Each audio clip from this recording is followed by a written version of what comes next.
Hanging Bridge. Pinagawa daw to ni ni Robin Padilla.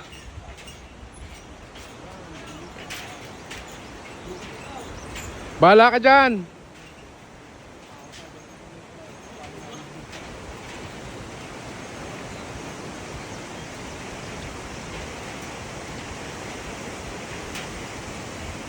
Grabe yung takot to.